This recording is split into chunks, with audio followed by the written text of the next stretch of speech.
Tribes பார்வையாளர்களுக்கு வணக்கம். இன்று நம்மோடு இணைந்துள்ள சிறப்பு விருந்தினர் பெங்களூருவில் இருந்து பத்திரிகையாளர் திரு அசோக்குமார் அவர்கள் இணைந்துள்ளார். வாருங்கள் அவரோடு உரையாடலாம். தோழர் வணக்கம். வணக்கம் தோழர். கர்நாடகாவின் 25வது முதலமைச்சராக இன்றைக்கு டி.கே. சிவகுமார் காங்கிரஸ் கட்சியை சார்ந்தவர், காங்கிரஸ் கட்சியினுடைய அந்த கர்நாடக தலைவராக இருந்தவர். அவர் இன்னைக்கு சிஎம்மா இருக்கிறாரு. அவரோட துணை முதலமைச்சர் பரமேஸ்வரா அப்படின்றவரும் பொறுப்பேற்று இருக்கிறார். 13 அமைச்சர்கள் இன்றைக்கு பொறுப்பேற்று இருக்கிறார்கள். சித்தராமையா ராஜினாமா செய்தது ஏன்? அது ஏற்கனவே போடப்பட்ட ஒப்பந்தத்தின் காரணமாகவா? எதனால் அவர் தன்னுடைய முதல்வர் பதவியை ராஜினாமா செய்தார்? தோழர், கர்நாடகா காங்கிரஸ்ல ஒரு வழக்கு இருக்கு. அது என்னன்னா, கர்நாடகா காங்கிரஸோட பிரசிடென்ட் யார் இருக்காங்க, அவங்க தான் அடுத்த முதல்வர். அதாவது ஒரு பார்ட்டிய நீங்க அதிகாரத்து மேடை வரைக்கும் அழைத்து செல்றவர்கள் யார் இருக்காங்க, அவங்க தான் அடுத்த சிஎம் அப்படிங்கிற ஒரு சம்பிரதாயம் கடந்த 70-75 வருஷமா கர்நாடகால நடந்துட்டு வந்துட்டு இருக்கு தோழர். கடந்த 2013ல பெரும்பான்மையா ஜெயிச்சப்ப காங்கிரஸ் அப்ப பரமேஸ்வர கேபிசிசி பிரசிடென்டா இருந்தது. அதாவது இங்க ஸ்டேட் காங்கிரஸோட பிரசிடென்டா இருந்தாரு.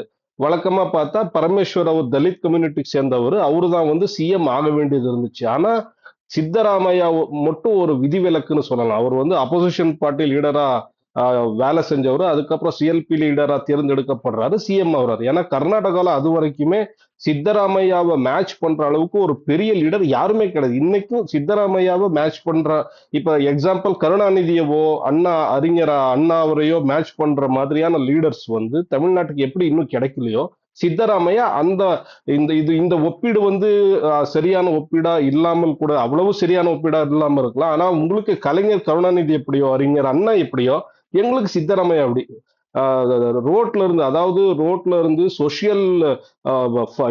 சோசியல் ரிஃபார்ம் மூலியமா, ஒரு பெரிய போராட்டத்தின் மூலியமா, அஹிந்தா அப்படிங்கிற ஒரு பெரிய செழுவொளி பண்ணி அது மூலியமா லீடரா வளர்ந்து வந்தவர் சித்தராமையா. சோ சித்தராமையாவை மேட்ச் பண்ற மாதிரியான லீடர் யாருமே இல்லைங்கிறதுனால 2013ல இருந்து 2018 வரைக்கும் சித்தராமையாவை சிஎம்மா காங்கிரஸ் அறிவிச்சது. சித்தராமையா 5 வருஷம் சிஎம்மா இருந்தாரு. இன்னைக்கும் கூட காங்கிரஸ் கர்நாடகால அதிகாரம் பிடிச்சது. தொடர் 136 சீட்டு கடந்த 45 வருஷம் கர்நாடகா ஹிஸ்டரியில எந்த ஒரு பார்ட்டிக்கும் கிடைக்காத மேண்டேட் 136 சீட்டு. தமிழ்நாட்டுல இது ஈஸியா கிடைச்சிடும். ஜெயலலிதா மேல 202 சீட்டு ஜெயிச்சாங்க. லோக்சபா எலெக்ஷனுக்கு போனா டிஎம்கே 39 கிளீன் ஸ்வீப் பண்ணிரும். ஆனா கர்நாடகால இந்த மாதிரியான ஒரு இதை நீங்க எதிர்பார்க்கவே முடியாது. எப்பயுமே கர்நாடகால ஒரு பார்ட்டிக்கு ஃபுல் கிளீன் ஸ்வீப் எப்பயுமே கிடைக்காது. ஆனா இந்த தடவை 136 சீட்டு கிடைச்சது சித்தராமையானால மட்டுமே. சித்தராமையா மேல ஜனங்கள் வச்சிருந்த அபரிவிதமான நம்பிக்கை அண்ட் பாசம் அப்படின்னு கூட சொல்லலாம். அதனாலதான் காங்கிரஸ்க்கு இவ்வளவு பெரிய மேண்டேட், இவ்வளவு சீட்டு கிடைச்சது. ஆனா காங்கிரஸ்க்கு இன்னொரு இது கூட, ஒரு அபாயம் கூட இருந்தது. அது என்னன்னா, இது சித்தராமையா தன்னுடைய கடைசி எலெக்ஷன் அப்படின்னு சொல்லிட்டாரு. இதுக்கப்புறம் மறுபடியும் எலெக்ஷன் பாலிடிக்ஸுக்கு நான் வரமாட்டேன் அப்படின்னு சித்தராமையா சொல்லிட்டாரு. சோ 2028ல இவங்களுக்கு காங்கிரஸ்க்கு ஒரு ஃபேஸ் வேணும். மறுபடியும் சித்தராமையா ஃபேஸை கேட்டு நீங்க ஓட்டு வாங்க முடியாது. அதுக்குள்ள சித்தராமையாக்கு 80 வருஷம் ஆயிரும். அவரு கண்டினியூ எலக்ட்ரல் பாலிடிக்ஸ்லயும் இருக்க முடியாது. வேற வயோ காரணத்தினால அவரு ரிட்டையர்ட் ஆக வேண்டியதுதான் இருக்கும். அண்ட் அவரை நம்பி இன்றைய ஜென்சி ஓட்டு நீங்க எதிர்பார்க்க முடியாது. ஒரு 80 வயசு லீடரோட பெருமைகளையும் அவர் செஞ்ச சாதனைகளையும் இன்றைய ஜென்சிக்கு நீங்க கொண்டு சேர்க்க முடியாது. தமிழ்நாட்டுல இப்ப நடந்த எலெக்ஷன்ல நீங்க பெஸ்ட் இது இல்லையா, உங்களுக்கே தெரிஞ்சிருக்கும். டிஎம்கே பண்ண சாதனைகளையும் 70 வருட டிகே மூவ்மெண்டோட இதையும் கொண்டு போய் ஜென்சி கிட்ட சேர்த்துறதுக்கு ஃபெயில்யூர் இல்லையா, டிஎம்கேவே ஃபெயில்யூர் ஆன வாட்டி சித்தராமையாவோட சாதனைகளை நீங்க ஜென்சி கிட்ட கொண்டு போய் சேர்த்த முடியாது. அண்ட் காங்கிரஸ்க்கு ஒரு புதுமுகம் தேவை. அதனால 2028 எலெக்ஷன்ல டி.கே. சிவகுமார் ஃபேஸை வச்சுதான் எலெக்ஷன் போகணும் அப்படிங்கிறது ஃபர்ஸ்டே உறுதி செய்யப்பட்டது. அது இல்லாம எலெக்ஷனுக்கு முன்னால டி.கே. சிவகுமார் கர்நாடகா பிரதேஷ் காங்கிரஸ், அதாவது இங்க ஸ்டேட் காங்கிரஸோட பிரசிடென்டா இருந்தவர் சிஎம் ஆக வேண்டியது. சித்தராமையா மேல இருக்கிற மரியாதைக்காக அவரை சிஎம் பதவியில உட்கார வச்சாரு. பட் இது அப்பயே சித்தராமையா 2.5 வருஷம், அடுத்த 2.5 வருஷம் டி.கே. சிவகுமாருக்கு நீங்க பவரை டிரான்ஸ்பர் பண்ணும், ஸ்மூத்தா ஒரு பவர் டிரான்ஸ்பர் ஆகணும் அப்படிங்கறத டெல்லியில வச்சு பேசுனதுதான். ஆனா 2.5 வருஷம் கழிச்சும் இது ஏன் டிரான்ஸ்பர் ஆகல, இந்த பவர் டிரான்ஸ்பர் ஆகலன்னா அதுக்கு ராகுல் காந்தி ஒற்றை காரணம். ஏன்னா ராகுல் காந்திக்கு தெரியும் டி.கே. சிவகுமார் என்ன மாதிரியான லீடர், சித்தராமையா என்ன மாதிரியான லீடர். இப்ப சித்தராமையாவையும் டி.கே. சிவகுமாரையும் ஒரே தட்டுல வச்சு நீங்க அளக்க முடியாது. எக்ஸாம்பிள் ஸ்டாலினையும் விஜயும் நீங்க எப்படி ஒரே தட்டுல வச்சு அளக்க முடியாது. அதே எக்ஸாம் அதே அதே ஃபார்முலா தான் இங்க. அதனாலதான் டி.கே. சிவகுமார் ஃபேஸை வச்சு 2028 எலெக்ஷன் போறதுக்கு ராகுல் காந்திக்கு விருப்பம் இல்லை. ஆனா சோனியா காந்தியும் பிரியங்கா காந்தியும் ரொம்ப வற்புறுத்தினதுனால கடந்த 6 மாசமா பவர் டிரான்ஸ்ஃபர் பத்தி பெரிய டிஸ்கஷன் நடந்துட்டு இருந்துச்சு. பட் ஃபைனலா இப்போ ஒரு வாரத்துக்கு முன்னால டெல்லி கூப்பிட்டு வச்சு சித்தராமையாவை பேசியிருக்காங்க. சித்தராமையாவும் ராகுல் காந்தி சொன்னா நான் எப்ப வேணாலும் ராஜினாமா கொடுக்கறதுக்கு தயாரா இருக்கேன்னு கடந்த 2 வருஷமா சொல்லிக்கிட்டே தான் இருந்தாரு. ஃபைனலி இப்போ லாஸ்ட் வீக் வந்து ரிசைன் பண்ணியிருக்காரு. பட் இது வேறவங்களுக்கு அதிர்ச்சியா இருக்கலாம். கர்நாடகத்துல இது ஓப்பன் சீக்ரெட். 2.5 3 வருஷத்துக்கு அப்புறம் சித்தராமையா கீழே இறங்குவாரு. டி.கே. சிவகுமாருக்கு வந்து பவர் டிரான்ஸ்ஃபர் ஆகுங்கிறது கர்நாடகாவுக்கு தெரிஞ்ச விஷயம். அதனால எங்களுக்கு இது ஒரு பெரிய ஷாக்கிங் நியூஸ் எல்லாம் ஒன்றும் இல்ல தோழா. இப்ப இதுல இன்னொரு மிக முக்கியமான விஷயம், டி.கே. சிவகுமார் அவர் கர்நாடக சட்டமன்றத்திலேயே RSS அந்த நமச்சே வச்சலே மாத்ருபூமி அப்படின்ற அந்த RSS பாடலையே பாடியவர். டி.கே. சிவகுமார் யார்? நம்முடைய நேயர்களுக்காக அவரை பற்றி சொல்லுங்களேன். டி.கே. சிவகுமார் வந்து முன்னாள் ரவுடி, இந்நாள் சிஎம், அவ்வளவுதான். 70களிலே அவரு வந்து பெங்களூர் நீங்க ஹிஸ்டரி எடுத்து பார்த்தா தோழர், பெங்களூர்ல பெரிய மாஃபியா அப்படின்னு நீங்க கூகுள் பண்ணி பார்த்தா 70s 80sல வந்து இங்க பெரிய மாஃபியா யாருன்னா 2 பேர் வரும் தோழர். ஒன்னு ஜெயராஜ், இன்னொன்னு கொத்வால் அப்படின்னு 2 கேங்குக்கு நடுவுல ஒரு பெரிய ரைவல்ரி பெங்களூர்ல இருந்திருக்கு. அதுல கொத்வால் அப்படிங்கிற ஒரு கேங் என்ன இருக்குது பாத்தீங்களா? அந்த கொத்வாலோட கேங்ல வந்து ஒரு ஆளா, அதாவது ஒரு கைக்கூலியா இருந்தவர் தான் டி.கே. சிவகுமார். இத நான் சொல்லல, ஒரு டிவி ஷோல அவரே சொல்லி இருக்காரு. அண்ட் இங்க முனிரத்னா அப்படின்னு இன்னொரு தமிழ்காரர் ஒருத்தர் எம்எல்ஏ இருக்கார். தமிழ்காரன்னு சொல்லும்போது தெலுங்கு நாயுடு அவங்க. அவரு வந்து அதே கொத்வால் டீம்ல இருந்தவர் தான். இன்னைக்கு பிலிம் ப்ரொடியூசராகவும் ஒரு எம்எல்ஏவும் முன்னாள் மந்திரியும் கடந்த காங்கிரஸ் ஆட்சியிலேயே வந்து அவரு மந்திரியா இருந்தவர் தான். இந்த முனிரத்னாவும் டி.கே. சிவகுமார் இந்த மாதிரி ரவுடிசம் பேக்ரவுண்ட்ல இருந்து வந்தவங்க, பெரிய கேங் வார்ல பழகுனவங்க. நான் ஒரு பெரிய ரவுடிங்கிறதுனால எனக்கு வந்து பொண்ணு கொடுக்கவே மறுத்துட்டாங்க, அதனாலேயே எனக்கு 30 வயசுக்கு அப்புறம் தான் கல்யாணம் ஆச்சுன்னு டி.கே. சிவகுமாரை வந்து ஒரு டிவி நேர்காணல்ல சொல்லியிருக்காரு. இந்த மாதிரி ரவுடிசம் பேக்ரவுண்ட்ல வந்தாரு. அதுக்கப்புறம் அவரோட சொந்த தொகுதி வந்து கனகபுரா அப்படின்னு. கனகபுரால வந்து பெரிய கனகபுரா தொகுதி வந்து நீங்க ஷோலே படத்தை பார்த்திருப்பீங்க தோழர். பெரிய பெரிய கல் மலைகள் மலைகள் அங்க மண்ணா இருக்காது, கல் மலைகள். அதை சுத்தி தான் ஷூட்டிங் நடந்திருக்கும். ஷோலே படம் பார்த்தாலே உங்களுக்கு தெரிஞ்சது அந்த ஊர்ல தான் ஷூட்டிங் நடந்தது. அந்த கல்லை வெட்டி கல் குவாரி பண்ணி ஒரு சின்ன பிசினஸா ஆரம்பிச்சு அதுல இருந்து பணம் பார்க்க ஆரம்பிச்சவர், கல்லை கரைச்சி பணம் பார்க்க ஆரம்பிச்சவர். 2004 செகண்ட் டேர்ம் எம்எல்ஏ ஆகும்போது அவரு அபிடவிட் தாக்கல் பண்றாரு. 7 கோடி சொத்து மதிப்பு எனக்கு இருக்குன்னு அபிடவிட் தாக்கல் பண்றாரு. 2023 ஒரு அபிடவிட் தாக்கல் பண்றாரு எலெக்ஷன் கமிஷனுக்கு, அதாவது 19 வருஷத்துல. இப்ப அவரோட சொத்து மதிப்பு 1450 கோடி. 2023 1450 கோடி. அதாவது கிட்டத்தட்ட பல மடங்கு. எவ்வளவு பர்சன்டேஜ்னு மேத்ஸ்ல வீக், நீங்க கணக்கு போடுங்க. இந்த 19 வருஷத்துல இந்த மாதிரி ஒரு growth இருக்கிற ஒரு ஒரு மிகப்பெரிய பணக்காரர், ஒரு மிகப்பெரிய பிசினஸ் மேன், எல்லாத்தையும் பிசினஸா எல்லாத்தையும் காசு மூலியமே அணுகிற ஒரு ஆளுதான் டி.கே. சிவகுமார். அண்ட் கர்நாடகால இவருக்கு எதுக்கு இவ்வளவு செல்வாக்கு அப்படின்னா, கர்நாடகா காங்கிரஸ்க்கும் சரி, சென்ட்ரல் காங்கிரஸ் ஹை கமாண்டுக்கும் சரி ஃபண்ட் கொடுக்கறதுல மிக முக்கியமான ஆளு டி.கே. சிவகுமார் தான்.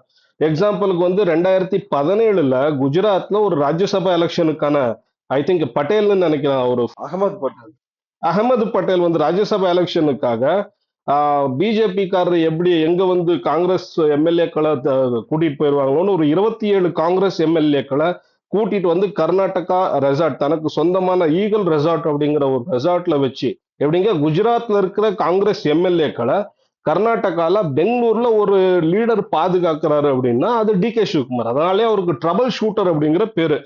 இந்தியாவுல எங்க காங்கிரஸ்க்கு பிரச்சனை வந்தாலும் அங்க ஃபண்ட் கொடுக்கறது, அந்த பிரச்சனையை காசு மூலியமா அடைச்சிடுறது. இதனாலேயே ஒரு ட்ரபிள் ஷூட்டர் அப்படிங்கிற ஒரு பேரை கொண்டவர். ட்ரபிள் ஷூட்டருங்கிற இதுலயே வந்து தன்னுடைய ஐடென்டிட்டிய இது வந்து நிரூபுறவரு. இப்ப அவரை விட்ட காங்கிரஸ்க்கும் வேற வழி இல்ல. கர்நாடகால ஒரு பழமொழி இருக்கு தோழர், ரொட்டி ஹலசித்து நாய் ஹசிதித்து அப்படின்னு அது தமிழ்ல மொழி பெருக்கணும்னா நாயும் பட்டினியா இருந்துச்சு, சோறும் கெட்டு போயிருந்துச்சு, வேற விதி இல்லாம ரெண்டும் ஒண்ணா ஆயிருச்சு, நாய் அதை திங்க வேண்டியதாயிருச்சுன்னு.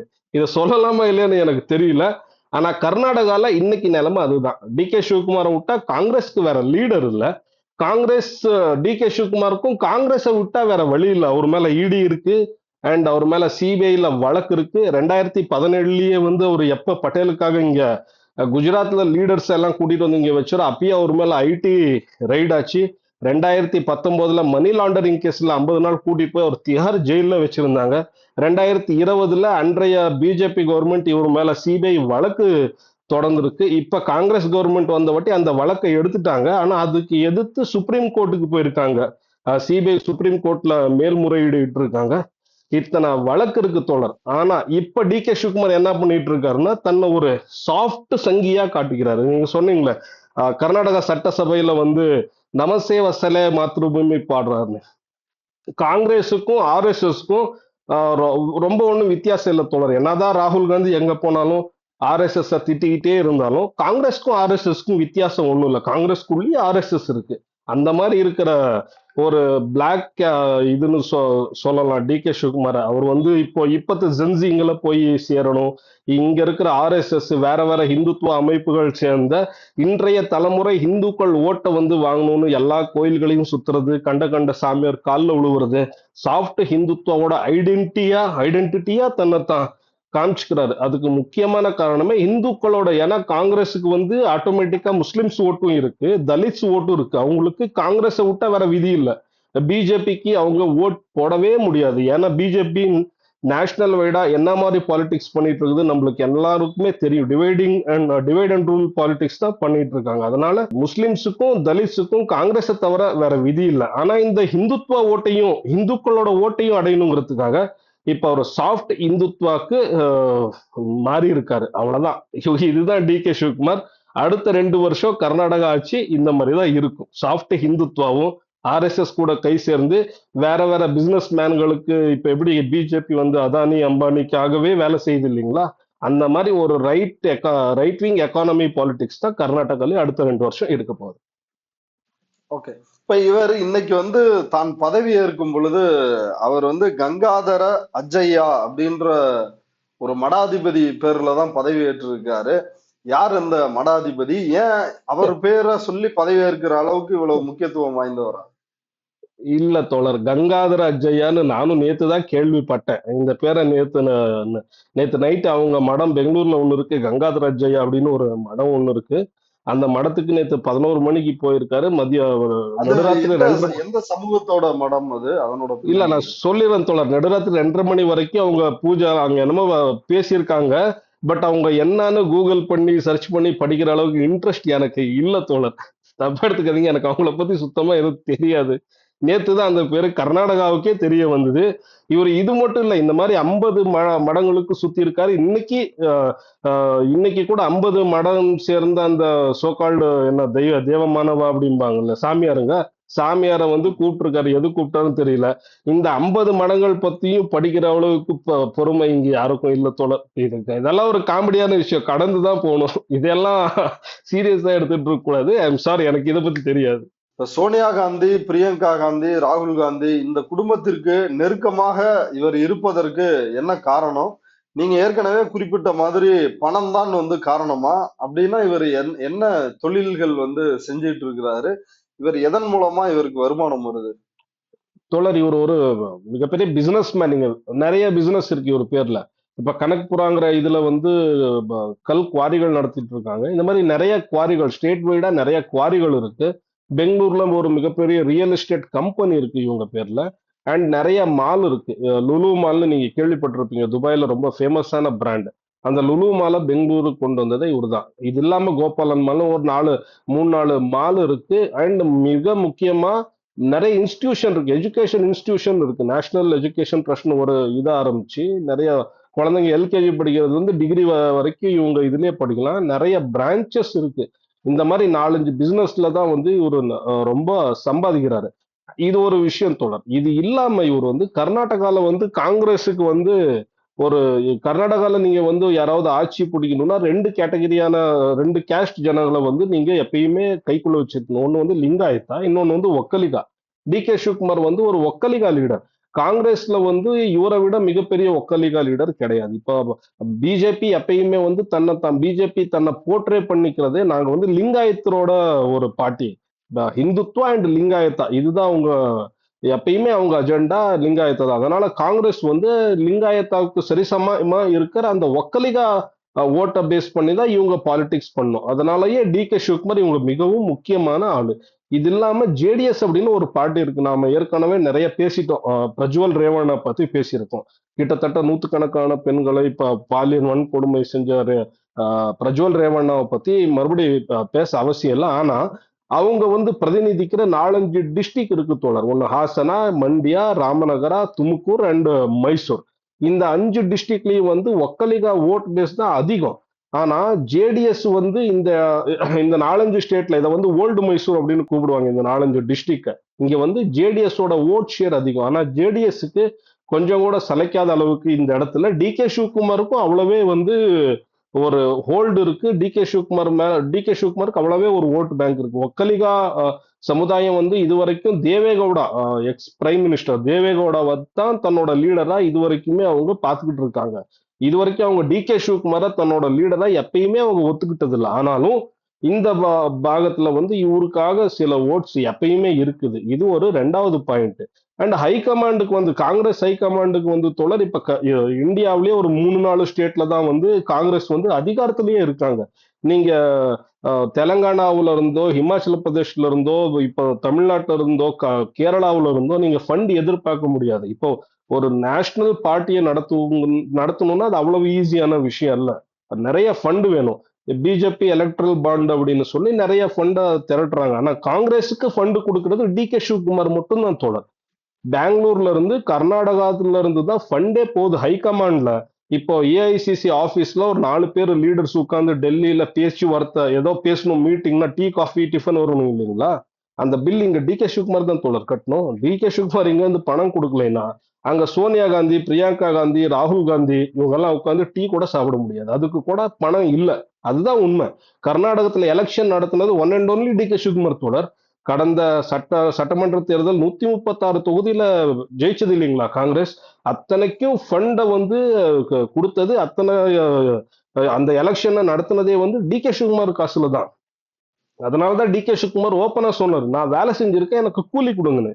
6 மாசம் இழுத்தடிச்சாங்க. அதாவது கடந்த 6 மாசத்துக்கு பின்னாலேயே சித்தராமையாட்ட வந்து பவர் ஷேரிங் ஆக வேண்டியது, டிரான்ஸ்பர் ஆக வேண்டியது டி.கே. சிவகுமாருக்கு ஆகல. அப்ப டி.கே. சிவகுமார் சொன்னது ஒரே வார்த்தை தான், நான் வேலை செஞ்சிருக்கேன், கடந்த எலெக்ஷன்ல நான் வேலை செஞ்சிருக்கேன், என் வேலைக்கு உண்டான கூலி கொடுங்க அப்படின்னு கேட்கிறாரு. இந்த மாதிரி காங்கிரஸ் ஹைகமாண்டுக்கு ஃபண்ட் பண்றதும் இவரு தான். அண்ட் இவருக்கு பணம் வந்து இங்கிருந்து அனுப்ப தெரியுது. இவருக்கு நிறைய லீடர்ஸ்க்கு அது தெரியல, இவருக்கு அது வந்து தெரியுது. And DK. சிவகுமார்ங்கிறவர் வந்து ஒரு இப்ப ஜேடிஎஸ்க்கு ஒரு ஆல்டர்னேட்டான ஒரு பவர் இதா மாறி இருக்காரு. இந்த 5 டிஸ்ட்ரிக்ட்ல, அதாவது ஒக்கலிகா ஓட் ஷேர் இருக்கிற 5 டிஸ்ட்ரிக்ட்ல ஒரு பவர் ஹவுஸா மாறி இருக்காரு. இவருக்குன்னு ஒரு ஓட் ஷேர் இருக்கு.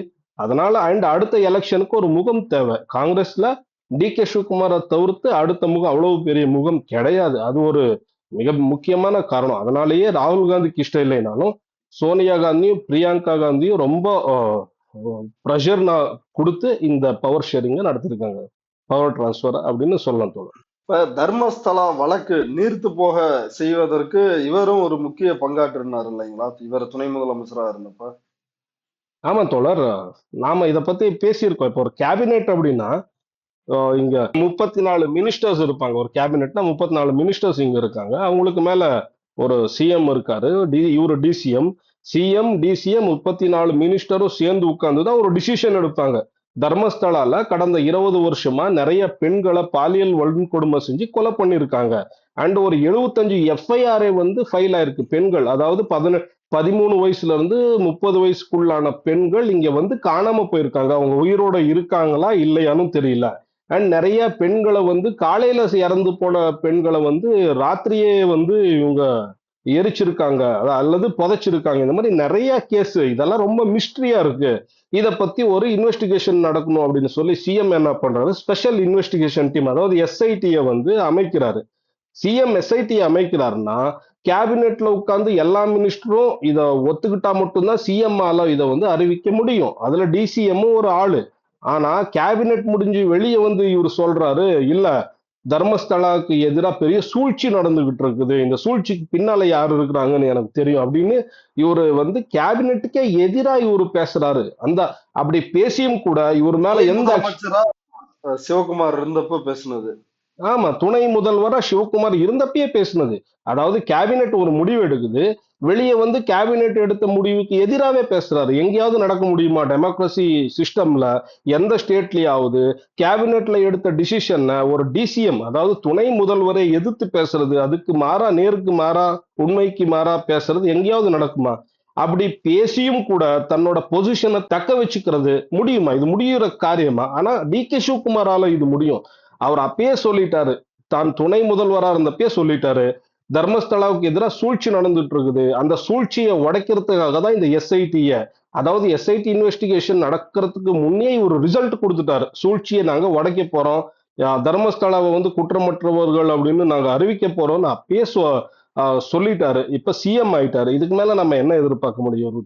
சோ தர்மஸ்தலா கேஸ்ல நியாயம் கிடைக்கும் அப்படிங்கிற எதிர்பார்ப்பு எங்களுக்கு இல்ல. அப்பயே நான் இதை சொல்லிட்டேன். காங்கிரஸும் சரி பிஜேபியும் சரி ஒருத்தருக்கு ஒருத்தர் சலைச்சவர்கள் இல்ல. அதே ஆர்எஸ்எஸ் மைண்ட் செட் இருக்கிறவங்க தான் சோகால்டு சாமியார் காலில் விழுந்து ஆசீர்வாதம் வாங்குறவங்க தான், ஹோம ஹவனம் எல்லாம் பண்றவங்க, ஃபேஷனுக்காக வந்து அம்பேத்கர் பேர்ல வந்து ஓத்து எடுத்துக்கிறவங்க தான். இவங்கள நம்பி ஒரு பிரயோஜனம் இல்லை. நான் அப்பயே சொன்னதுதான், இப்பயும் அதே தான். டி.கே. சிவகுமார் கிட்ட இருந்து இந்த நியாயத்தை நாங்க எதிர்பார்க்க முடியாது. ஒண்ணும் அதான் அது வந்து முடியாத காரியம் தோழர், அவ்வளவுதான். ஓகே. இப்ப பரமேஸ்வரா ஒரு பட்டியல் சமூகத்தை சார்ந்தவருக்கு துணை முதலமைச்சர் பொறுப்பு கொடுத்திருக்கிறாங்க. அதே போல சித்தராமையாவினுடைய மகன் அவர் வந்து அமைச்சராக இருக்கிறார். இந்த விஷயங்கள் குறித்து உங்களுடைய கருத்து என்ன?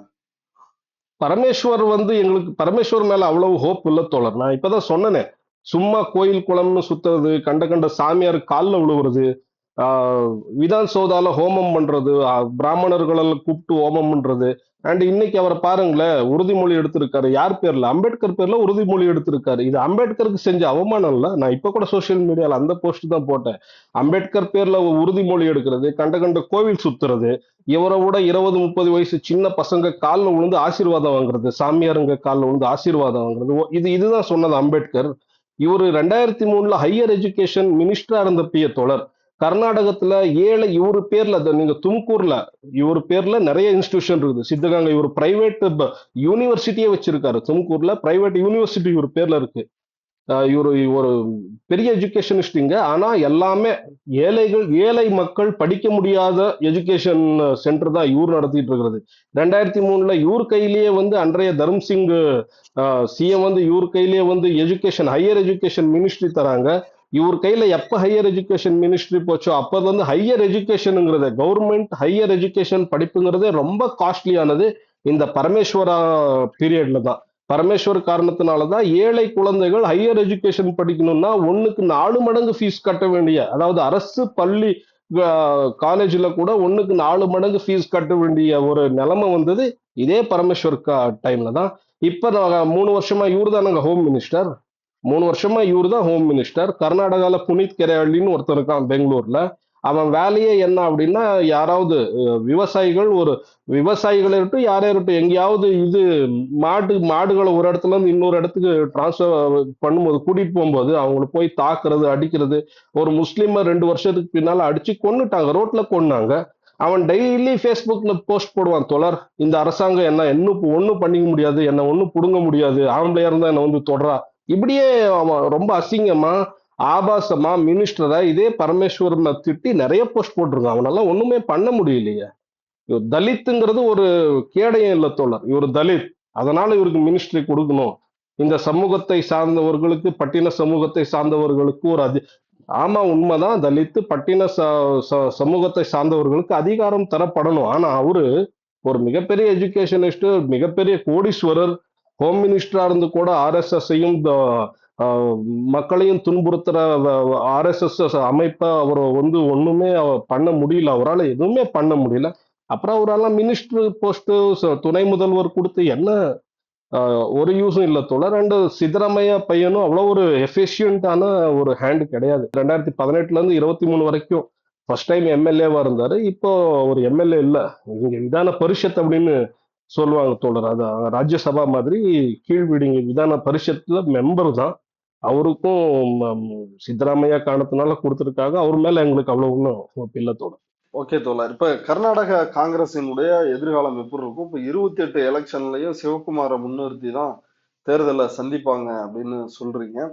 இது காங்கிரசினுடைய கர்நாடக காங்கிரசினுடைய எதிர்காலத்திற்கு எந்த அளவுக்கு சப்போர்ட்டா இருக்கும்? இல்ல, கர்நாடகா காங்கிரஸ்க்கு இது வந்து ஒரு பாசிட்டிவான மூவ் தான். எப்படி அப்படின்னா தோழர், பிஜேபிக்கு வந்து ஒரு சரியான லீடர் இல்ல. கடந்த 35 வருஷமாவே பிஜேபி அப்படின்னா எடியூரப்பா, எடியூரப்பா அப்படின்னா பிஜேபி அப்படிங்கிற ஒரு பிரமம் வந்து கிரியேட் ஆயிருச்சு தோழர். ஆனா எடியூரப்பாவை வந்து வலுக்கட்டாயமா சிஎம் பொசிஷன்ல இருந்து இறக்குனாங்க, பிஜேபி பிரசிடென்ட் பொசிஷன்ல இருந்து இறக்குனாங்க. சோ அதனாலேயே லிங்காயத் கம்யூனிட்டி வந்து பிஜேபி மேல கடும் கோவத்துல இருக்கு. அண்ட் அந்த கம்யூனிட்டியை வந்து இவங்க தாசி பண்ணுங்கிறதுனால என்ன பண்ணாங்க, எடியூரப்பாவோட பையனை கூட்டிட்டு வந்து, அதாவது விஜயேந்திராவை கூட்டிட்டு வந்து இங்க பிரசிடென்ட் பண்ணாங்க. அவரும் இப்பதான் first time MLA. First time MLA கையில மிகப்பெரிய பொறுப்பு. பிஜேபி பிரசிடென்ட் இப்ப அண்ணாமலை கையில கொடுத்த மாதிரி தான். அங்க அண்ணாமலை என்னென்ன கேப் மாதிரித்தனம் பண்ணானோ அதே கேப் மாதிரித்தனத்தை தான் இங்க எடியூரப்பாவோட பையன் பண்ணிட்டு இருக்காரு.